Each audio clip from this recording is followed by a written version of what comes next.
Okay, so lesson 6 is going to be called Put, Call, Parity, and the Greeks. This will be a pretty quick lesson.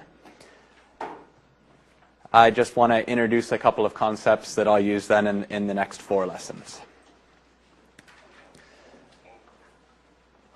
So I'll start off by naming V to be the value of a portfolio of derivative securities, all based on one underlying asset. So this could be, more than one option based on the same underlying asset. Really, for what we're going to be doing this week, it's going to be just a single thing, either one call option or one put option. And then the rates of change of the value V with respect to the pricing parameters, so that would be the asset price S, the volatility sigma. These are going to be things that are useful for hedging. And these rates of change are called the Greeks of the portfolio. And they're basically just the different derivatives you can take of the Black-Scholes pricing formula. So we're going to consider a portfolio containing a single European call option. And basically the way this week's going to work, if you've looked at the homework already, I'm going to go through the examples of how to compute the Greeks using a call option. It'll be very similar, but just a little different to do it for a put option. And so the homework is going to be a put option, but you should be able to refer to the calculations for the call option, and up to just a few things being reordered and some different signs. It'll be very similar. And then there's also, well, I'll get to this in a second. First, I'm just going to remind you about the Black-Scholes formula. So the inputs to the Black-Scholes formula were the asset price S. And so this is going to quite often in these slides also have a T associated with it, and that just means the price at a certain time T. If there's no T, we kind of mean the price right now. And sigma is going to be the volatility. K is the strike price, so this is the exercise price of the option. Little r is a continuously compounded risk-free interest rate. Capital T is the maturity date. Q is the asset dividend rate, and this is a continuously compounded rate as well. And then little t is going to be time, so you could think of that as the current time. And really the way capital T and little t are going to show up in the pricing formula is capital T minus little t. And so that means some date in the future minus today. And so that quantity, capital T minus little t, you can think of that as the time left until the maturity of the contract. So the Black-Scholes formula for a European call option. So I'm using the same notation that is used in the textbook, and so this is for some reason treated as a function just of 2 variables, S and T. But it's really has several more, has all of the variables that I had on the previous slide in it. So you have the dividend rate, you have maturity, current time, strike price, and risk-free interest rate.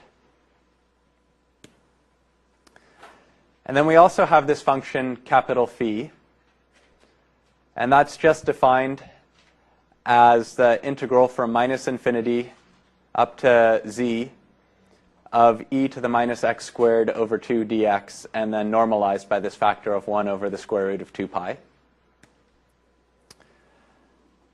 We have a function d plus, which is also a function of all of the arguments of the pricing formula. And essentially, it's not necessary to write d plus as a separate function and put it in here. I could actually just write the whole thing out, but again, it just gets kind of unwieldy to do that. And now that we have tools like the product rule and the chain rule, it's actually more convenient to treat functions of functions separately like this. So we had a d plus in the first term of the pricing formula. We have a d minus in the second term of the pricing formula. And these 2 functions are very similar. And where they differ is just that d plus has a plus sigma. Oops. Okay, I can't highlight that, but it has a plus sigma squared over 2 in this part here. And d minus is actually equal to d plus minus sigma times the square root of capital T minus little t. And all that changes is that this plus sign here becomes a minus sign in d minus. So the plus and minus subscript on the d here just refers to whether this should be a plus operation or a minus operation. Okay. Then there's a relationship between the price of a put option and the price of a call option. So if I let C of t be the price of a European call option and P of t be the price of a European put option on the same asset with the same maturity date and the same strike price, then the following relation holds. And this is called put-call parity. And it just says that the price of the put option plus S times e to the minus qt minus t. So it's basically, this is just what the asset's going to be worth. If it's paying some dividends, it's going to be a little bit more. Then minus the value of the call option has to be equal to the discounted value of the strike price. And so what we're really trying to do here is relate the put price and the call price.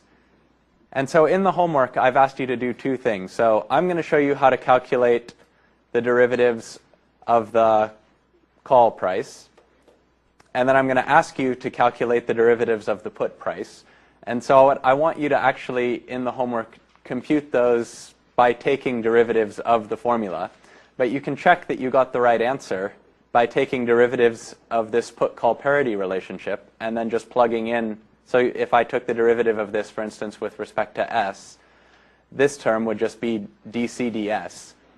That's going to be something that I show you how to calculate today. And so you'll end up with an expression for the derivative of the put price with respect to S, these two other terms, and something that we already know. And so that'll give you an easy way to verify that you've got the correct answer.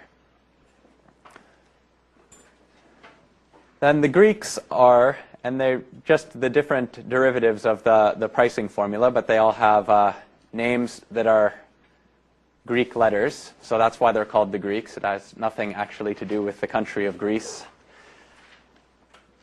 So the rate of change of C, so it's the rate of change in general of the value of the portfolio, but since for today's lecture I'm considering my portfolio just to be a single call option, I'm going to just say C is the value of my portfolio. So the rate of change of C with respect to S is called delta, and that's just going to be the partial derivative of C with respect to S. Second one is called gamma, which is the rate of change of delta with respect to S. And so partial derivative of delta again with respect to S. And since delta was the partial derivative of C with respect to S, gamma can also be the second partial derivative of C with respect to S squared.